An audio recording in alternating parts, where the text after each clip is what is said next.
අයිබෝවන් අදත් සුපුරුදු පරිදි කැලුම් ජයසුමන YouTube channel එකට ඔබ තමුන්නාන්සලා සියලු දෙනාම ඉතාම ආදරයෙන් ගෞරවයෙන් පිළිගන්නවා. අද සුවිශේෂ සාකච්ඡාවක් කරන්න සුවිශේෂ කෙනෙක් අද වැඩම කරලා තියෙනවා අපේ මැදිරියට. ඇත්තටම මේ මාව හොයාගෙන ආවා උන්නාන්සේ. අපි එහෙනම් ඉස්සරවල උන්නාන්සේ අඳුරගෙන ඉමු. අපේ අවසරයි අපේ හාමුදුරුවනේ. මම ශ්‍රී ලංකා සමගි සන්ධාන පක්ෂයේ නායක දේශෝදා සමගි ශ්‍රී ලංකා පදනමේ අධ්‍යක්ෂක අධ්‍යාපන වේදිකාචාර්ය කිරියුරු ගුණානන්ද හාමුදුරුවෝ. ඉතින් අපේ හාමුදුරුවනේ මේ මොකද හදිසියෙම මාව හම්බෙන්න හිටියා. අද මේ චන්න ජයසුමන මහත්මයා අද උදේ ආර කිව්වේ මොකක්ද? කැලුම් ජයසුමන මෙහෙම එකක් කිව්වා. ඒක ගැන මටත් හොඳට අවධානය යොදුණා. මේ හාමුදුරුවෝ කිරිබත් කාලා දැන් නිදාගෙන ඉන්නේ. තාම නිින්දෙන් ඇහැරිලා නැහැ කියලා. මේ වගේ ඉතින් මට හිතුණා මේකේ ව්‍යංගය අර්ථය තමයි මේ අවශ්‍ය වෙලාවට නැහැ. අර කියනවා අපි යුද්ධෙට නැති කඩුව මේ කොස් පටන්නේ කියලා. ඉතින් ඒ වගේ වැඩක් වෙලා තියෙන්නේ. මේ රටට වින්නහයක් වෙලා තියෙන්නේ. තාතියට ආගමට වින්නහයක් වෙලා තියෙන්නේ. ඊළාට අස්පානා අපිට මේක පේනවා. ඊළාට භික්ෂුන් වහන්සේට ඇඟිල්ල දික් කරනවා. ඊළාට ඒ භික්ෂුන් වහන්සේ එක නමකට අපි කියමුකෝ හිතමුකෝ වලවාව හාමුදුරන්ට කියලා මිහින්තලි. ඒ අත දික් කිරීම එක්කෙනෙකුට නෙවෙයි. ඒක මුළු සංඝ සමාජයට මේක වෙන්නේ. ඒකට හොඳ උදාහරණයක් අපේ හාමුදුරුවනේ.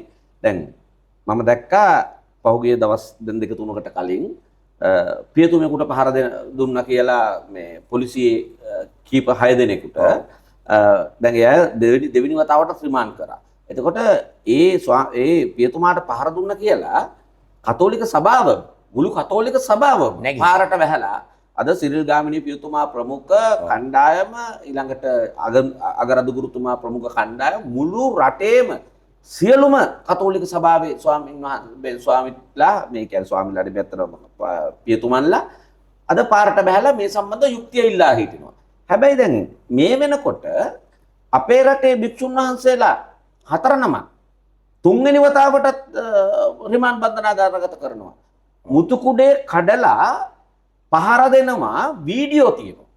ෆොටෝ තියෙනවා. ඉතින් අපේ හාමුදුරනේ මම ඔය කතාව කියන්න මූලික වෙන්නේ අපේ හාමුදුරනේ මම මේ බොහොම කියන්නේ හොඳ සිංහල බෞද්ධ පවුලක ඉපදිලා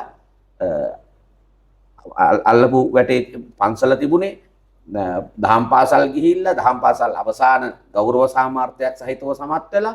එතකොට අපි අපිට උදේ හවස අපිට ඇහුනේ මේ බෞද්ධයෝ හැටියට අපිට ඇහුනේ ජාතියේ මුරදේවතාවුන් වහන්සේලා කියලා මේ ස්වාමින් වහන්සේලා. ඊළඟට මගේ පුංචි සීයා කිතලකම ශ්‍රීලාලංකාර හාමුදුරුවෝ දිබුලාගල හාමුදුරුවෝ ඊළඟට වැල්ලතර පඤ්ඤාදස්සි හාමුදුරුවෝ මේ ස්වාමින් වහන්සේලාගේ ඇසුර තමයි අපිට ලැබුණේ. එතකොට රට ජාතිය සම්බන්ධව අපේ හාමුදුරුවනේ මට කුඩා කාලයේ ඉඳලා මට කියලා දීපු මම දැක්ක මම ඇහුව දේවල් එක්ක මට දැඩි වේදනාවක් තියෙනවා අපේ හාමුදුරුවනේ. ඇයි අපිට මෙහෙම වෙන්නේ කියලා. මේ රට ඇත්තම වශයෙන් කියනවනේ වැබයි දාගබයි කියන සංකල්පය අතර තියෙන්නේ මේ රට. ඊළඟට අපි ඉස්සරලා ඉගෙන ගත්තෙත් ඇත්තම වැලිපිල්ල කියලා වැලි ටිකක් දාලා ඉවරලා ඒකේ අකුරු ස්වස්ති සිද්ධම් කියලා ලියලා පටන් ගත්ත ජාතිය. ඊළඟට මේ ජාතිය හැම අවස්ථාවකදී මේ ජාතියට ආගමට යම් කිසි අවහිරයක් බාධාවක් ඇති වෙන වෙලාවේ හාමුදුරුවන් වහන්සේලා තමයි පෙරමුණ ගත්තේ. ඇයි පෙරමුණ ගත්තේ? උන්වහන්සේලාට ජාතියේ මුරදේවතාවුන් වහන්සේලා කිව්වේ පැති දෙකකින්. එකක් තමයි මනුෂ්‍යයාගේ හිත කය වචනේ හදන එක. හිත කය වචනේ හරි ගන්න. ඒකට මුරදේවතාවුන් වහන්සේලා උන්වහන්සේලාව කියලා දීලා සකස් කරනවා. ඊළඟට අනිත් දිහා බලනවා තමන්ගේ ජාතිය නගා හිටවන්න බලනවා. ඊළඟට ආගම නගා හිටවන්න බලනවා. ඊළඟට අපේ රට මේ ටික. දැන් අපි දන්නවා විතේතෙම්ම අපි හැම වෙලාවෙම ඉදිරියට ගිහිල්ලා තියෙනවා නම් හාමුදුරුවම ගිහිල්ලා තිනවා. ඒ භික්ෂුන් වහන්සේගේ වගකීම කෙරෙලා තියෙනවා. තමන්ගේ ජාතියට විතේතෙම්ම ආදරය කළා. ඒ වගේම ඒ අයට අධ්‍යාපනය වගේ දේවල් පන්සල් අධ්‍යාපනයේ ඉස්සෙල්ලා තිබුණේ පිරිවෙන් අධ්‍යාපනය. වැලි පිල්ල කියලා ඔය වැලි මේවා කරලා ඒක ඇඳලා හරි ගතන්නේ. ඉතින් ඒ වගේ ඊළාට ඒ අයට තිබුණ හැම දෙයකමදීම සිංහලයාගේ බෞද්ධයාගේ මුදුන්මල්කඩ වෙන්නේ විතේතෙන්ම භික්ෂුන් වහන්සේ. භික්ෂුන් වහන්සේගේ අවවාදන් ඊළාට ඉංග්‍රීසියෙන් ඊළාට පෘතුගීසියෙන් ලන්දේසියෙන් කියන මේ හැම එක්කෙනෙකුටම මේ රට අල්ලගෙන තබා ගන්න බැරි වුණත් ආමතුරු නිතස් තමයි. ඇයි හේතුව? උන්වහන්සේලා හැම වෙලාවෙම මේ දළදා වහන්සේ පවා ආරක්ෂා කරගත්තානේ සිවුරු පොටේ අහංගගෙන ඒක ආරක්ෂා කරගත්තා. ඊළාට පිට්නපාතේ අසරණ සානං කරාම ඊළාට සුමංගල හාමුදුරුවෝ වාරිපොළ සුමංගල හාමුදුරුවෝ තමන් වහන්සේ මේ මෙච්චර සෙනගක් ඇවිල්ලා අල්ලගෙන රට අල්ලගෙන ඊළාට මේ අස්සම් කරන්න යන වෙලාවේ මේ අර සිංහ කොඩිය පල්ලෙහාට දානකොට පට ගන්නකොට එතෙන්ට ගියානේ. ඊළඟ නෑනේ ඒව කරන්න බෑ. ඒවා අයිති නෑ. අපිටයි තවම අයිති. ඔය අස්සම් කරනකම් ඕගොල්ලන්ට මේවා කරන්න බෑ. කියලා අර තුවක්කුව බයිනෙතුව පෙනි ගිහිල්ලා අරක කුඹ ගල්ලා ඉවරලා අර කුඹ ගල්ලා ඉවරලා කිව්වා එහෙම දෙන්න බෑ. ඒ අපේ පෞරසත්වයේ තියෙන. ඊළාට සිංහලේ රජුරෝ දැන් වලගම්බා රජුරෝ පවා මේ මෑරගෙන ගිහලා ඛණ්ඩ දීලා ඊළාට පින්ඩ පාත ගෙනලා ඛණ්ඩ දීලා ඊළාට ඒවා කරලා ඒගොල්ලෝ ආරක්ෂා කරගත්තා. ඊළාට අනිත් එක තමයි දැන් මෑත භාගයේදී බැලුවම ඔය මිගෙට්ටුවත් ගුණානන්ද හාමුදුරුවෝ ඊළාට දම්බරාවේ රතනහාරා හාමුදුරුවෝ හොඳ මතක් කරන්න තියෙන දෙයක්. ඔය අරගලේ කරපු තැන මැරුණ හාමුදුරුවෝ තමයි සිංහල භාෂා ප්‍රශ්නෙට ගිහිල්ලා ඔය දම්බරාවේ රතනසාර හාමුදුරුවෝ. ඒ හාමුදුරුවෝ මැරුණා විතරයි පහුවදා රජයට අකුලගෙන යන්න උනා නේද? දලිසේනක මම අහලා තියෙනවා ඒ වගේ එඩිතරේ ඉඳලා තියෙනවා. ඊළාට අද මේ නිද්දාශීලී භාවයක් මොකක්ද? අද තමයි නැගිටින්න ඕනේ. දැනට වෙලා තියෙනේවා දන්නවනේ. ඊළාට මේ අය තමන්ගේ අපේ අධ්‍යාපන මේවයකට දාලා තියෙන්නේ ඒවා දන්නවා. ඊළාට ඒ වගේ විශේෂයෙන්ම සමලිංගික තත්ත්වයන් ඊළාට පොඩි ළමයින්ට ලිංගික දැනුම දෙන්නේ නෑනේ කොහොමද දුන්නේ නෑනේ. එයාගේ වයස මුහුකුරා යද්දින්නේ ඒවා දෙන්නේ. ඉතින් ඒක බලහත්කාරයෙන් ඒක පටවන්නේ මේගොල්ලන්ගේ අභිප්‍රාය තියෙනවා මොකද්ද මේ කියලා තියෙනවා හරිනේ කියලා තියෙනවා නිර්රාගික ගස්තාවක් හදනවා කියලා. ඉතින් ඒ වගේ යන ගමනක් තමයි මේ කියන්නේ. ඊළාට ඒගොල්ලන්ට ඕන දේවල් තමයි කරන්නේ. ඊළාට මේකේ ලංකාවේ තිබුණ සංස්කෘතියක් තිබුණානේ. ඒ සංස්කෘතිය කන පිට ගහන්න බෑ. 2005 ඈත ඉඳලා තියෙන මේ සංස්කෘතිය මේ කන පිට ගහන්න. ඊළාට මේ අධ්‍යාපනය ක්‍රමේ බෞද්ධ අධ්‍යාපන ක්‍රමයක් මේකේ තියෙන්නේ. තිබුණේ. ඊළාට මේ මනුස්සයා නිකන් පොත්වල දැනුම විතරක් නෙවෙයි.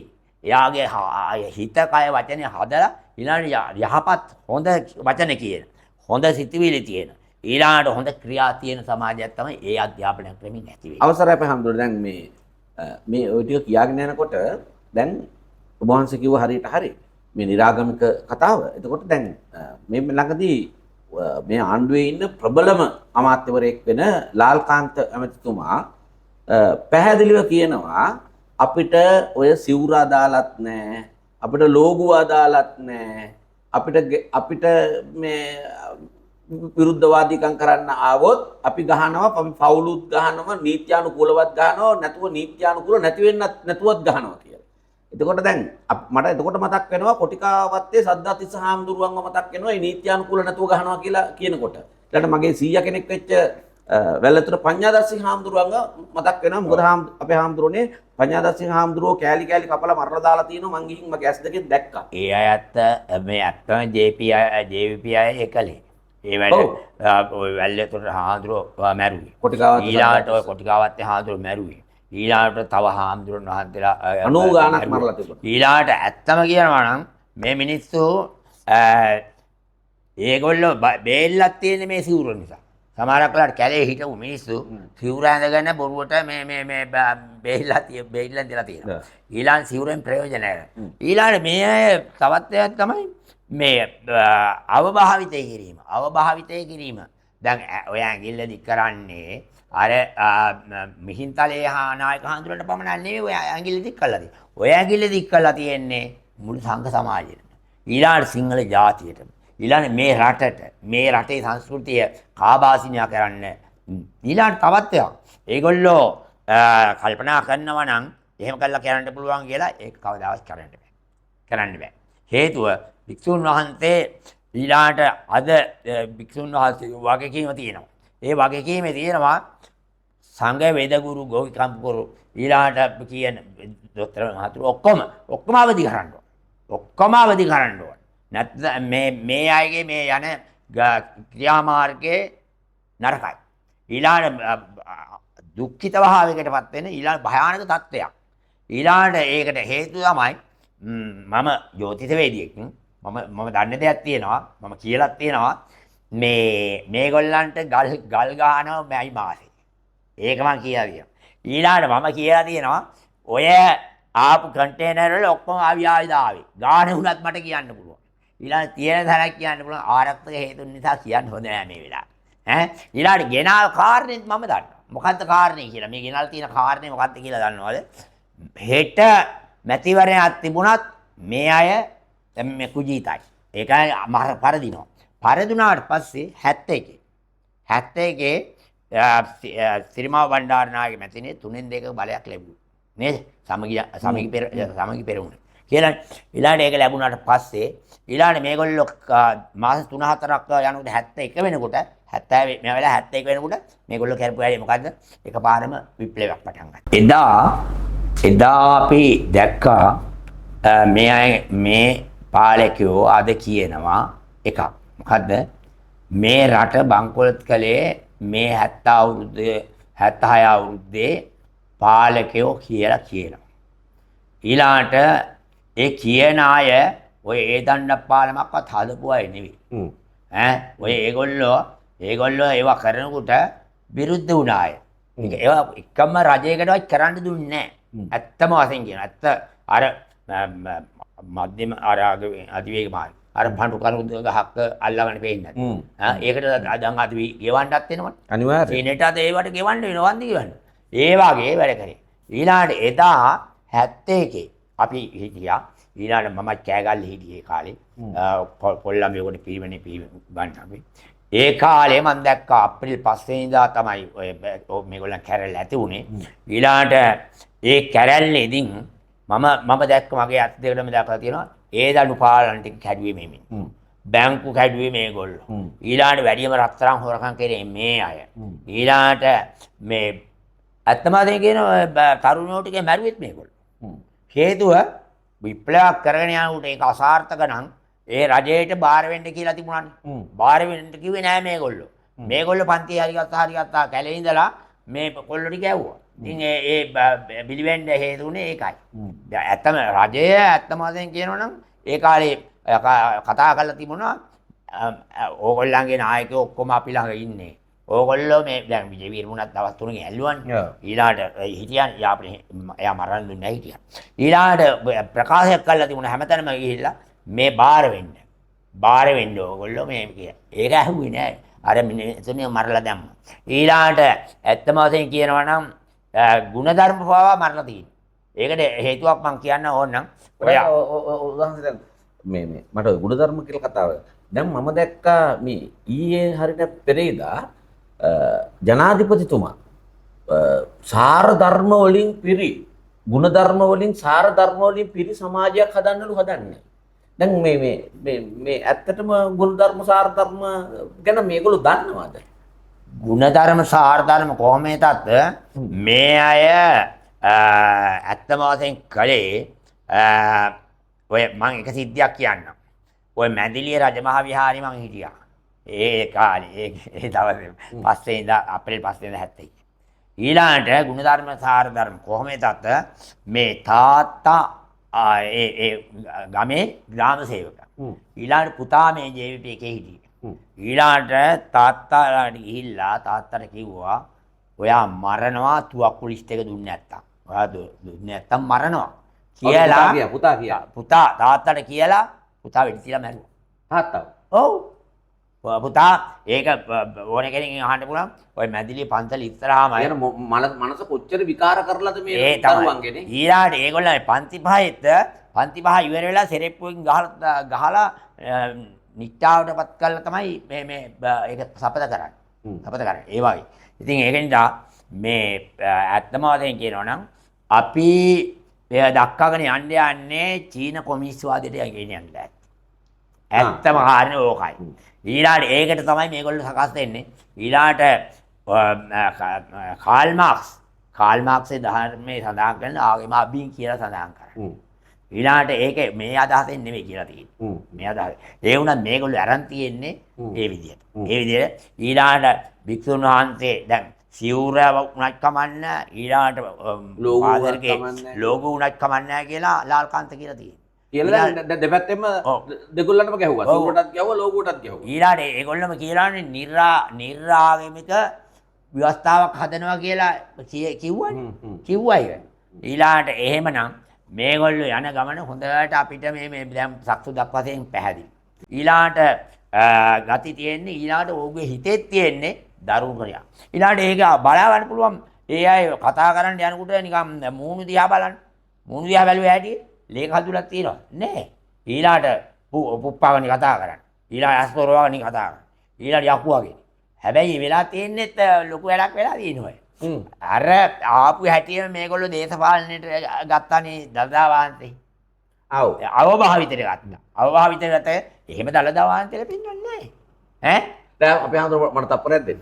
දැන් ඔය වගේ දැන් සිද්ධිය ඔය දැන් මට මාධ්‍ය වලින් දැනගත්තා දළදා ප්‍රදර්ශනය පවත්වන්න යනවා කියලා අනුර කුමාර දිසාන.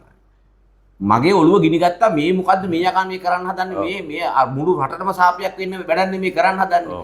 මම එවලෙම උඩට ඇවිල්ලා මම ස්ටුඩියෝ එකට ඇවිල්ලා එවලෙම වැඩසටහනක් කරලා මම කිව්වා අනේ අනුර කුමාර උඹ රටත් අල්ලපන් ඔක්කොම අල්ලගනින් ආණ්ඩුවත් ගනින් ඔක්කොම ගනින්.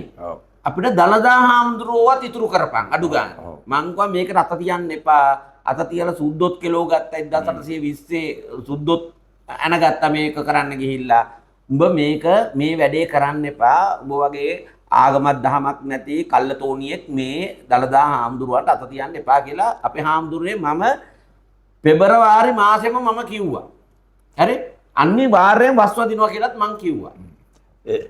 ඒක තමයි එතන අවභාවිතයක් වුණා කියලා කියන්නේ අනිවාර්යයෙන්ම අර මැතිවරණයට මේවා කල්ලානේ එක් ගත්තේ. ඔව්. පළාත් පාලන මේක ප්‍රතිඵල ලැබුණාද? නෑ ලැබුණේ. ලක්ෂ 35ද කොහෙද කියලා වෙලා ගියානේ යන්නේ. ඔව්. 23ක් අද වෙනකොට මොකද? 23ක් අද වෙනකොට ඔක්කොම පොදු පෙරමුණේ මිනිස්සුනේ ඔය යන්නේ දුන්නේ. ඉතින් ඒ මිනිස්සු හැරිලා ඉවරයි යන්නේ. අද ඉවරයි යන්නේ. ඈ ඒගොල්ලන්ගේ ලක්ෂ 3වත් තියෙයි දෙක බං 103ක්. මැතිවරණ තියුවා. ඒක දන්න නිසා ඔය මිනිස්සු කරන්නේ මොකද අහනවද? පැරදෙනවනේ. අර අවියාවිද කතාව මම කිව්වනේ. පැරදෙනවනේ. පැරදුනාට පස්සේ මේගොල්ලෝ ගිහිල්ලා වෙන කට්ටියක් එන විදිහට අර කැරල්ල ගේනවා ඔය ආයුධ එදා තිබුණ නෑනේ ඔච්චර නවීන ආයුධ.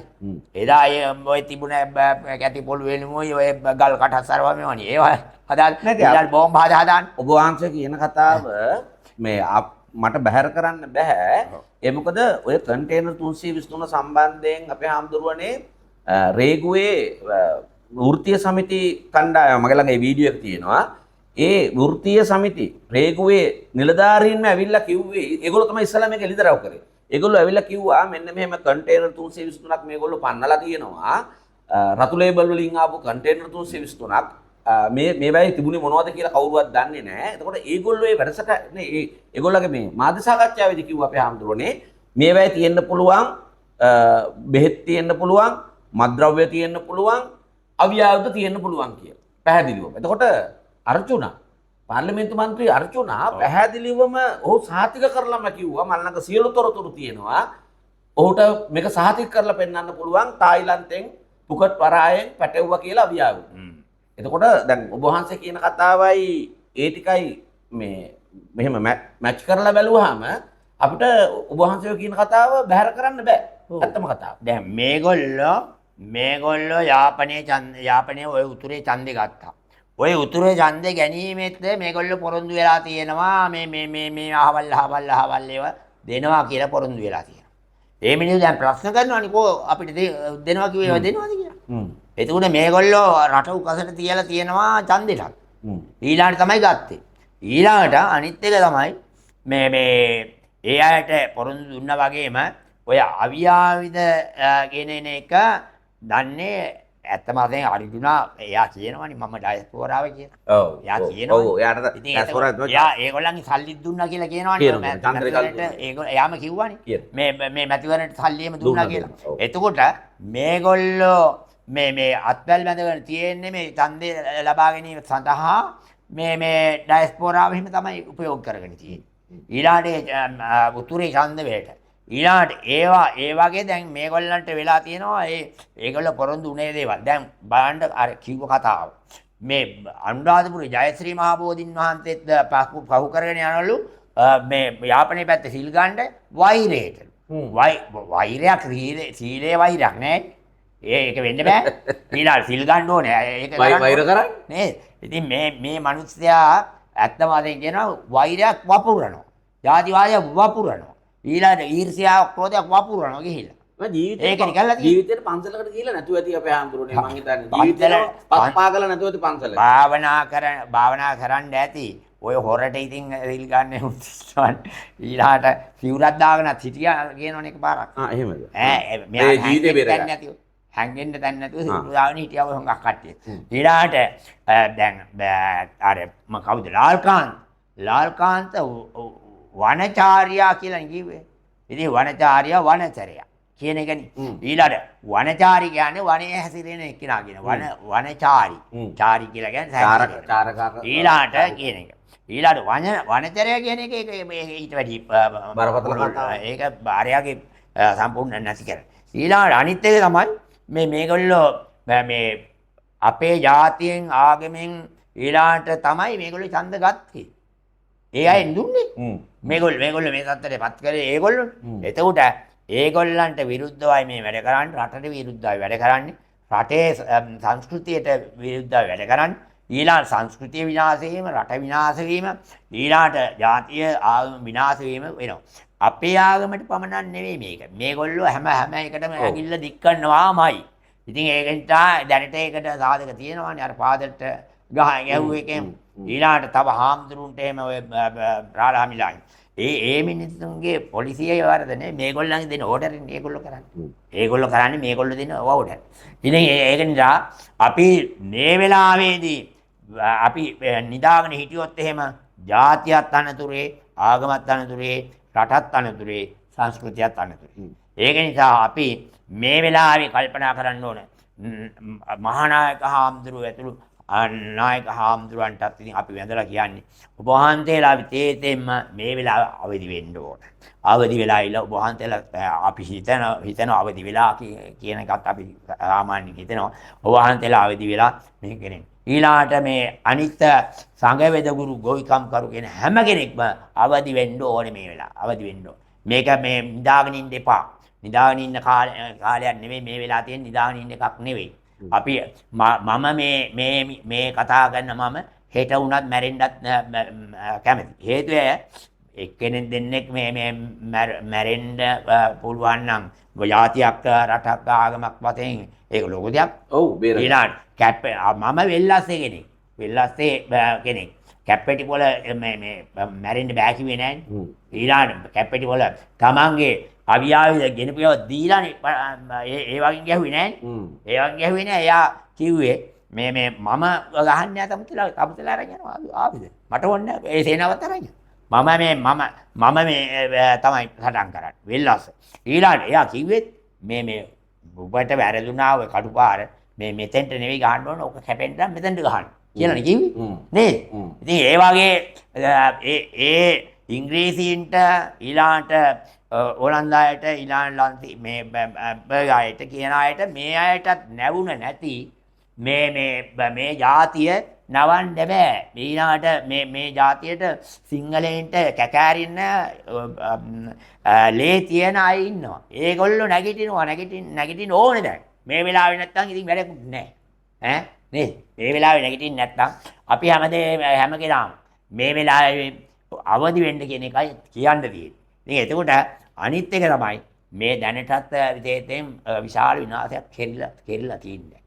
ඉතින් ඒක නිසා මේක ගොඩ ගන්න නම් ජයසුමන මහත්තයා අපි කොහොම හරි අනිත් අයත් මේ ඇදගෙන යන්න වෙනවා. කීප දෙනෙක්වත් ඉන්න ඕනේ මේ ඇදගෙන යන්න නැත්තම් කවුරුවත් නැහැ. හොඳයි. ඔබතුමා පිළිබඳව ඇත්තම වශයෙන් මම පැහැදීමක් ඇති වුණා. ඒ වගේම ඉතින් ඇත්තම වශයෙන් කියනවා ඔබතුමා අර කිව්ව වචනේ මේ කිරිබත් කාලා ආම්දුරට නින්ද ගිහලා කිව්වනේ. ඉතින් කිරිබත් කෑව කොහොමද නිදිමත හදේනවා කිරිබත් ඒක නිසා පැහැරෙනවා කිව්වේ. ඒ කියන්නේ අවදි වෙන්න. අපි දැන් නැගී හිටින්න ඕන. ඒ නැගී හිටීම අවශ්‍යකම තමයි අපි කියලා තියෙන්නේ. අවධාරණය කරලා තියෙන්නේ. ඒක නැති වුණොත් අපි පරක්කුණා වැඩි වෙනවා. දැනුට පරක්කු වෙලා වැඩි. ඉතින් ඒක නිසා මේ කාල් මාක්ස්ගේ න්‍යායයටවත් ඊළාට කොහෙටවත් හරවන්න බෑ මේ ලංකාවේ දළදා වහන්සේ වැඩ ඉන්නවා. ඊළාට ශ්‍රී මහා බෝධින් වහන්සේ වැඩ ඉන්නවා. දළදා වහන්සේ මේ සිරිපතුල වගේ දේවල් තියෙනවා. ඉතින් ඒ බලයත් අරගෙන මේ කහතිවුරුවේ බලයත් අරගෙන ඊළාට ගොවියාගේ බලයත් අරගෙන ඊළාට විශේෂයෙන්ම සංඝ වේද ගුරු ගෝවිකම් කරු කියන මේ පංචමහා බලයත් එක්කලා අනිකුත් අයත් එක්කහවෙලා ඉදිරියට එන්න නැත්නම් ඉතින් වෙන්නේ විශේෂයෙන්ම අපිට බුදුහාඳුරන්ගේ වචනේ අමතක වුණා වෙනවා. ආරබත නිකමත යුඤ්ජත බුද්ධ ශාසනේ දුනාතු මච්චනෝ තේනන් ලාලාගාරං කන්. මේකට අනේ එක්කෙනා මොකද වෙන්නේ? දැන් සටනකට යන අලියා පුංචනාද කළොත් එයා කවදාවත් ආපස්සට යන්නේ නැහැ. ඒක නිසා අපිට පුළුවන්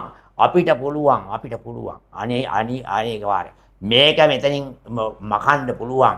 ඊළඟ මේක මේ විශේෂයෙන්ම මේ සටන කියන එක අපේ අතේ තියෙන සටන. ඉතින් ඒක නිසා අපිට බෑ කියලා නෙමෙයි දැන් කරන්න ඕනේ. අපි ඉස්සරහට යන්න ඕනේ. යන්න මාර්ගයක් නැතුව හිටියේ දැන් අපිට ඒකට කීප දෙනා දැන් එක්කහවෙකින් යනවා. ඉතින් ජයසුමන මහත්මයාත් අත්ත වශයෙන් කියනවා මම හරි අගය කරනවා. ඔබතුමා මේ කරන කාර්ය පිළිබඳව. තවත් ඒකට අපිට තව අය සම්බන්ධ වෙලා ඉන්නවනේ. දැන් ඔය අර මොකද්ද බයිතක්තරාව එහෙම ඒගොල්ලොත් හදාගෙන යනවනේ. තවත් ඉතින් කට්ටිය දැන් මේ වෙලාව ඉන්නවා. ඒකට අපිට ඕගොල්ලෝ අත දෙන්න. අපිට ඊළාට හයිය දෙන්න. ඊළාට අපි ඉදිරියට යනවා. හොඳයි අද දවසේ මේ අපේ හාමුදුරනේ බොහොමත්ම පින් සිද්ධ වෙනවා. අද දවස මෙතනට වැඩම කරපු එක සම්බන්ධයෙන්.